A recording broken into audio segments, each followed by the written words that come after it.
ரப்பில் ஆலமீன். கண்ணியத்திற்கும் மிகுந்த மரியாதைக்கும் உரித்தான அல்லாஹுவின் நல்லடியார்களே, நபிகள் நாயகம் ஸல்லல்லாஹு அலைஹி வஸல்லம் அவர்கள் மக்களிலேயே மிகப்பெரிய திருடன் யார் என்று தெரியுமா என்று கேட்டார்கள். சஹாபாக்களுக்கு மத்தியில் பயான் நிகழ்த்தி கொண்டிருக்கின்ற பொழுது, உபதேசங்கள் செய்து கொண்டிருக்கின்ற பொழுது, ஜனங்களில் மிக மோசமான திருடன் யார் என்று உங்களுக்கு தெரியுமா என்ற ஒரு கேள்வி. அந்த கேள்விக்குண்டான பதிலை கொடுத்ததற்கு பிறகு சஹாபாக்கள் கேட்டார்கள், அதற்கு என்ன பதில் கொடுத்தார்கள் என்ற தகவலை எல்லாம் இந்த ஹதீஸ் நமக்கு தெளிவுபடுத்தி தருகிறது. ஹதீஸினுடைய அறிவிப்பாளர் கதாதா ரலியல்லாஹு தஆலா அன்ஹு அவர்கள் இந்த செய்தி முஸ்னத் அஹ்மதில் 22,642 ஹதீஸாகவும், தாரமியில் 1328 செய்தியாகவும், இன்னும் பல்வேறு ஹதீஸ் கிதாபுகளிலே இந்த செய்தி பதிவாகி இருக்கிறது. நபிகள் நாயகம் ஸல்லல்லாஹு அலைஹி வஸல்லம் அவர்கள் சொன்னார்கள், அஸ்வ உன்னாசி சிறுகத்தல்லதி யசிரிகு மின் சலாத்திஹி. ஜனங்களிலேயே மிக மோசமான திருடன் யார் என்று தெரியுமா என்று சொல்லிவிட்டு, அவன்தான் யசிரிகு மின் சலாத்திஹி, தன்னுடைய தொழுகையிலே திருடக்கூடிய திருடன் என்று சொன்னார்கள்.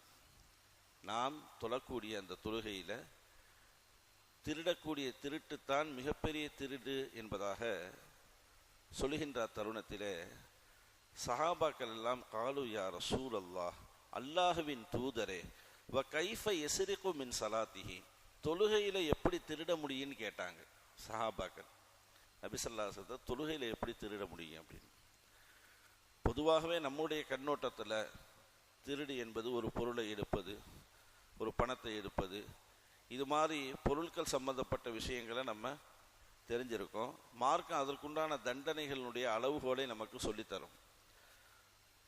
ஒரு எல்லையை தாண்டி ஒருவன் திருடும் பொழுது அவனுக்கு கரத்தை வெட்ட வேண்டும், அவனுக்கு உண்டான தண்டனைகளை கொடுக்க வேண்டும், இப்படித்தான் நாம் கேள்விப்பட்டிருப்போம். இங்கே நபிகள் நாயகம் ஸல்லல்லாஹு அலைஹி வஸல்லம் வேறு கோணத்தில் இங்கே சொல்லித்தர்றாங்க. அப்போ நபித்தோழர்கள் எல்லாம் கேட்கின்ற பொழுது நபி ஸல்லல்லாஹு அலைஹி வஸல்லம் அவங்க சொன்னாங்க, லா யத்திம்மு ருக்கூஹா வலா சுஜூதுஹான்றாங்க. தொழுகையில் திருடுதல் என்பது அவனுடைய ருக்கூஐயும் அவனுடைய சுஜூதையும் பரிபூரணமாக அவன் செய்ய மாட்டான். இது தொழுகையினுடைய திருட்டு என்பதாக நபிகள் நாயகம் ஸல்லல்லாஹு அலைஹி வஸல்லம் அவங்க சஹாபாக்களுக்கு சொன்னாங்க. இந்த செய்தியை கேட்ட ஒட்டுமொத்த நபித்தோழர்களும் அவர்களுடைய இபாதத் என்று சொல்லக்கூடிய தொழுகைகளை மிகச் சரியாக நிதானமாக கடைபிடிப்பவர்களாக இருந்தார்கள் என்பதாக ஹதீஸுடைய அந்த இதில் நம்ம பார்க்குறோம். கண்ணியமான பெருமக்களே, நபிகள் நாயகம் ஸல்லல்லாஹு அலைஹி வஸல்லம் அன்னவர் பவியில் ஸல்லல்லாஹு அலைஹி வஸல்லம் அவங்க இருக்காங்க. ஹல்லாத் என்று சொல்லக்கூடிய ஒரு நபித்தோழர் உள்ள வர்றாரு. உள்ள வருகின்ற பொழுது அவர் நேர பள்ளியில் போய் உள்ளக்க பள்ளிக்குள்ளே வந்து தொழுகிறாரு. தொழுதுட்டு வந்து நபிகள் நாயகம் ஸல்லல்லாஹு அலைஹி வஸல்லம் இடத்துல வந்து என்ன செய்கிறாரு, சலாம் சொல்கிறாரு. ரசூல் ஸல்லல்லாஹு அலைஹி வஸல்லம் அவங்க பதில் சலாம் சொல்லியதற்கு பிறகு இர்ஜி ஃபஸல்லி ஃபஇன்னக லம் துஸல்லின்றாங்க. நீங்கள் மறுபடியும் போய் உங்கள் தொழுகையை தொழுதுட்டு வாங்கன்னு சொன்னாங்க. முதல் விஷயம். அவர் போனார், தொழுதாரு, மீண்டும் வந்தார், அஸ்ஸலாமு அலைக்கும் யா ரசூலல்லான்றாரு, பதில் சொன்னாங்க.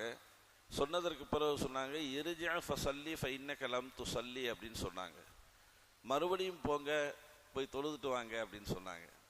3 தடவை இப்படி நடக்கிறது. 4வது தடவை நம்ம போய் கேட்டுருவோம், நம்ம தொழுது தானே வர்றோம், அல்லாஹ்வின் தூதர் மீண்டும் மீண்டும் தொழுவ சொல்கிறாங்களே, என்னன்னு நமக்கு ஒன்றும் புரியலையே, நம்ம போய் கேட்டுருவோம் அப்படின்னு போய் ரசூலுல்லாஹி ஸல்லல்லாஹு அலைஹி வஸல்லம் அவங்கள்ட்ட அந்த நபித்தோழர் என்ன செய்கிறாரு, போய் கேட்குறாரு, நபியே நாயகமே, நீங்கள் ரசூலாக அனுப்பப்பட்டது உண்மை, உங்களை நாங்கள் நபிங்கிறத உறுதி கொண்டிருக்கோம். இப்படி பல விஷயங்களை சொல்கிறாரு. சொல்லிட்டு நான் 2-3 தடவை தொழுதுட்டேன், என்னை மீண்டும் மீண்டும் தொழுக சொல்கிறீங்க, என்ன காரணம்னு எனக்கு தெரியலை, நான் என்ன தவறு செஞ்சேங்கிறது எனக்கு தெரியலை, எப்படி தொழுகணும் சொல்லி கொடுங்கன்ட்டாங்க. ரசூல் ஸல்லல்லாஹு அலைஹி வஸல்லம் எப்படி தொழுகணும் சொல்லி கொடுங்க அப்படின்னு சொல்லும் பொழுது நபிகள் நாயகம் ஸல்லல்லாஹு அலைஹி வஸல்லம் அவங்க சொன்னாங்க, நீ தொழுகைக்காக வேண்டி பள்ளிக்குள்ளே வந்து அல்லாஹுக்கு முன்னால் நின்றால் அல்லாஹு அக்பர் என்பதாக நிதானமாக தக்பீர் கட்டிக்கொள். தொழுகையினுடைய முறையை சொல்லிக் கொடுக்குறாங்க. நிதானமாக அல்லாஹு அக்பர் தக்பீர் கட்டிக்கொள். அதற்கு பிறகு வளமையாக ஓதக்கூடிய அந்த திக்ருகளை ஓதியதற்கு பிறகு சூரத்துல் ஃபாத்திஹாவையும் துணை சூறாவையும் நிதானமாக ஓதிக்கொள். ஒவ்வொன்றா சொல்கிறாங்க நபி ஸல்லல்லாஹு அலைஹி வஸல்லம், நிதானமாக ஓதணும். அதற்கு பிறகு உன்னுடைய ருக்கூஐ பரிபூரணமாக செய்துகொள், உன்னுடைய சுஜூதை பரிபூர்ணமாக செய்துகொள். அதற்கு பிறகு தொழுகையை நீ முடித்துக்கொள். இதுதான் நீ தொழுகையை பரிபூர்ணமாக தொழுதாய் என்பதற்குண்டான மிகப்பெரிய அடையாளம் என்பதாக நபிகள் நாயகம் ஸல்லல்லாஹு அலைஹி வஸல்லம் அவங்க அந்த தொழுகையினுடைய முறையை கற்றுக் கொடுத்தாங்க. இந்த ஹதீஸிலிருந்து நமக்கு நம்மளுடைய ஃபிக்ஹ் சட்ட மேதைகள் அழகான சில சட்டங்களை நமக்கு சொல்லிக் கொடுப்பார்கள். தொழுகையினுடைய சட்ட திட்டங்களில் மிக முக்கியமாக நாம் தெரிந்து கொள்ளக்கூடிய சட்டங்களை நமக்கு சொல்லுவாங்க. நிதானமாக தொழுவது என்றால் என்ன, அவசரமாக தொழுவது என்றால் என்ன, இதை நம்ம விளங்கி ஆகணும். அவசரமாக தொழுகுதல் என்பது கோழி தன்னுடைய இரையை சாப்பிடுவதை போன்று தொழுவது. கோழி எப்படி தன்னுடைய இரையை கொத்தி கொத்தி கொத்தி கொத்தி விறுவிறுவிறுன்னு சாப்பிடுமோ அது மாதிரி தொழுகிறது என்பது அவசர தொழுகை. அந்த தொழுகை கூடாது, அந்த தொழுகை கூடாது. வந்தோம் டக்குன்னு தக்பீர் கட்டினா விறுவிறுவிறுவிறுன்னு தொழுதுட்டு போகிறதுங்கிறது அது அவசர தொழுகை. நிதானமாக தொழுகுதலுக்குண்டான அளவுகோல் என்னங்க? ஏன்னா இன்னொரு ஹதீஸில் நபிகள் நாயகம் ஸல்லல்லாஹு அலைஹி வஸல்லம் இப்படி சொன்னாங்க, ஒரு கிராமத்திலேருந்து ஒரு மக்கள் நபி ஸல்லல்லாஹு அலைஹி வஸல்லம் ரிப்போர்ட் பண்ணுவாங்க. என்னன்னா, நபிய நாயகமே நீங்கள் எங்களுக்கு அனுப்பி வச்ச ஆலிம் சார் இருக்கார்ல, அந்த ஆலிம் சார் ரொம்ப நேரம் தொழு வைக்கிறார். என்ன செய்கிறாங்க? ரொம்ப நேரம் தொழு வைக்கிறாரு. நாங்கள் விவசாயிகள் ரொம்ப காலையிலேருந்து மாலை வரைக்கும் நாங்கள் வேலை செஞ்சுட்டு அது பண்ணிட்டு இது பண்ணிட்டு உடம்பெல்லாம் அலுப்பாகி நாங்கள் தொழுகைக்காக தக்பீர் கட்டும் பொழுது பெரிய பெரிய சூறாக்களை ஓதுறாரு, நிற்க முடியலை அப்படிங்கிற ரிப்போர்ட்டும் நபி ஸல்லல்லாஹு அலைஹி வஸல்லம் பண்ணாங்க. நபி ஸல்லல்லாஹு அலைஹி வஸல்லம் சொன்னாங்க, அந்த நபித்தோழரை அழைச்சு நீங்களே மக்களை தொழுகைக்கு வருவதை கெடுத்துறாதீங்கன்றாங்க. கொஞ்சம் நஞ்சம் பேர் வர்றதையும் நீங்கள் என்ன செஞ்சிடாதீங்க, அதிகமாக ரொம்ப நேரம் தொழுவை வச்சு நீங்கள் என்ன செஞ்சிடாதீங்க, வராமல் ஆக்கிடாதீங்க அப்படின்னு சொல்லிட்டு, பின்னால் வயதானவங்க நிற்பாங்க, நோயாளிகள் நிற்பாங்க, சிறுவர்கள் நிற்பாங்க, பலகீனமானவர்கள் நிற்பாங்க. இதையெல்லாம் கருத்தில் கொண்டு உங்களுடைய தொழுகையை அமைச்சுக்கிறீங்கிற விஷயத்தை சொல்லி, அப்போ நபிகள் நாயகம் ஸல்லல்லாஹு அலைஹி வஸல்லம் அவங்க சுபுஹு, இஷா, மகரிப் இந்த வக்துகளில் இவைகளை நீங்கள் ஓதிக்கொள்ளுங்கள் என்ற ஒரு இதெல்லாம் நமக்கு சொல்லிக் கொடுப்பாங்க. ஒரு அளவுகோல், சுபுகில் இதுதான் ஓதணும், இந்த அளவு ஓதணும், மகரிப்பில் இவ்வளவு தான் ஓதணும், இஷாவில் இவ்வளவு ஓதணும் அப்படிங்கிற ஒரு அளவுகோலை பிரித்து கொடுத்து நீங்கள் தொழுகை முடிங்கிற ஒரு இதுவும் இருக்குது. அப்போ இந்த ஹதீஸில் வேகமாக அவசரமாக செய்யக்கூடாது அப்படின்னு சொல்கிறாங்க. இப்போ 2 ஹதீஸுமே வருது. இதுக்கு என்ன தீர்வு என்பதாக இமாம்கள் நமக்கு சொல்லும் பொழுது அழகாக சொல்லுவார்கள்.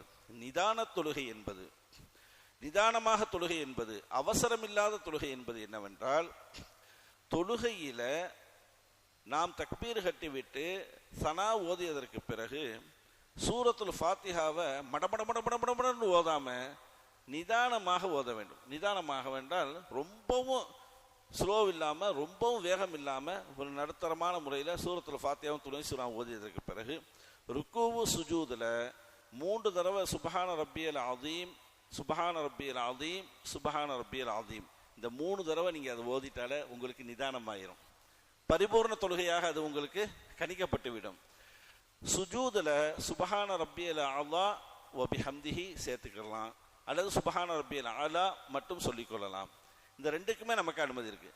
இதை 3 தடவை நீங்கள் அந்த ஒரு சுஜூதில் நீங்கள் சொன்னால் உங்களுடைய தொழுகை பரிபூர்ணமான தொழுகையாக அங்கீகரிக்கப்படும் என்று சொல்கிறாங்க. இதை விட குறைச்சி ஓதுறதும் தெரியாது, நம்ம என்ன ஓதுறோம் நமக்கும் தெரியாது, அப்படி ஓதி நம்ம செஞ்சோம் அப்படின்னா அது அவசர தொழுகை என்பதாக இமாம்கள் ஒவ்வொரு செயல்கள்லையும் நம்ம எந்த அளவு நமக்கு மார்க்கம் நம்ம சொல்லிக் கொடுக்குதோ அந்த அளவை சரியாக செய்து விட்டாலே அது பரிபூரணமாக தொழுகையாக கணிக்கப்படும் என்பதுதான் இந்த ஹதீஸினுடைய மிக முக்கியமான ஒரு தகவலாக இருக்கிறது. நபிகள் நாயகம் ஸல்லல்லாஹு அலைஹி வஸல்லம் அவர்கள் இந்த சமூகத்தை ஒவ்வொரு செயல்பாடுகளின் மூலியமாகவும் செதுக்கினார்கள். ஒரு சிற்பியை போன்று நம்மளுடைய இந்த சமுதாயத்தை, இந்த உம்மத்தை முஹம்மதியாவை அழகான முறையில் எல்லா விஷயங்கள்லையும் சொல்லிக் கொடுத்து இப்படி செய்யுங்கள் அப்படி செய்யாதீர்கள் என்ற எல்லா துறைகளிலேயும் அழகான வழிகாட்டுதலை நாயகம் ஸல்லல்லாஹு அலைஹி வஸல்லம் அவர்கள் காட்டினார்கள். அதைத்தான் இந்த ஹதீஸில் கொஞ்சம் மாற்றமாக சொல்கிறாங்க. நீங்கள் அப்படி இதில் குறை வச்சிங்க அப்படின்னா அமலுடைய திருட்டை நீங்கள் செய்து விட்டீர்கள், நீங்கள் செய்யக்கூடிய அமலில் நீங்கள் குறைபாடு வச்சுட்டீங்க அப்படின்னு சொல்கிறாங்க. ஏதாவது ஒரு விஷயத்தை நம்ம வேலை செய்யணும் அப்படின்னா அந்த வேலையை பரிபூர்ணமாக நம்ம செய்யலைண்டா மறுபடியும் செய்கிற மாதிரி இருக்கும். வீட்டுக்கு ஒரு எலக்ட்ரிஷியனை கூப்பிட்டு வர்றோம், ஒரு பிளம்பரை கூப்பிட்டு வர்றோம், சரியில்லாமல் வேலையை செஞ்சுட்டு போயிட்டான் அப்படின்ட்டா மறுபடியும் இன்னொரு ஆளை கூப்பிட்டு வந்து நம்ம செய்கிறோம். அல்லது வீட்டு வேலைகள் பார்க்குறோம், அவங்க சரியில்லாமல் பண்ணிட்டாங்க அப்படின்னா மறுபடியும் ஆளை கூட்டிகிட்டு வந்து மறுபடியும் நம்ம பார்க்குறோம். அப்போ எந்த வேலையாக இருந்தாலும் பரிபூர்ணமாக செஞ்சாத்தேன் அடுத்த அதே வேலைக்கு இன்னொரு ஆளாக நம்ம கூப்பிடாமல் இருப்போம். அதே மாதிரி தான் தொழுகையில் நாம் செய்யக்கூடிய அமல்களை, நாம் தொழக்கூடிய தொழுகைகளை சரியாக தொழுதோம் என்றால் அதிலே எந்த ஒரு குறைபாடுமே இல்லாமல் அல்லாஹ்விடத்தில் ஏற்றுக்கொள்ளப்படும் என்பதை நாயகம் ஸல்லல்லாஹு அலைஹி வஸல்லம் அவங்க சொல்லித்தர்றாங்க. எல்லாம் வல்ல ரப்புல் ஆலமீன் நபிகள் நாயகம் ஸல்லல்லாஹு அலைஹி வஸல்லம் அவர்கள் எப்படி தொழ வேண்டும் என்ற வழிகாட்டுதலை அழகான முறையில் நமக்கு காட்டினார்களோ அதை முழுமையாக பேணி பின்பற்றி தொழக்கூடிய நல்ல முஃமினீன்களாக அல்லாஹ் நம் எல்லோரையும் ஆக்கி அருள் புரிவானாக. இதுவரைக்கும் யா அல்லாஹ் நாங்கள் தொழுத தொழுகைகள் மற்ற வணக்க வழிபாடுகள் அனைத்தையும் யா அல்லாஹ் நீ அங்கீகரித்துக் கொள்வாயாக, ஏற்றுக்கொள்வாயாக. பழைய துணிமணிகளை சுருட்டி மூஞ்சியிலே வீசுவதை போன்று எங்களுக்கு அதை வீசிவிடாதே ரஹ்மானே. மேலும் நாங்கள் எஞ்சியிருக்கக்கூடிய காலங்களிலே செய்யக்கூடிய அனைத்து தொழுகைகள் வணக்க வழிபாடுகள் அனைத்தையும் யா அல்லாஹ் உன்னால் அங்கீகரிக்கப்பட்ட அமலாக அதை நீ ஏற்றுக்கொள்வாய்.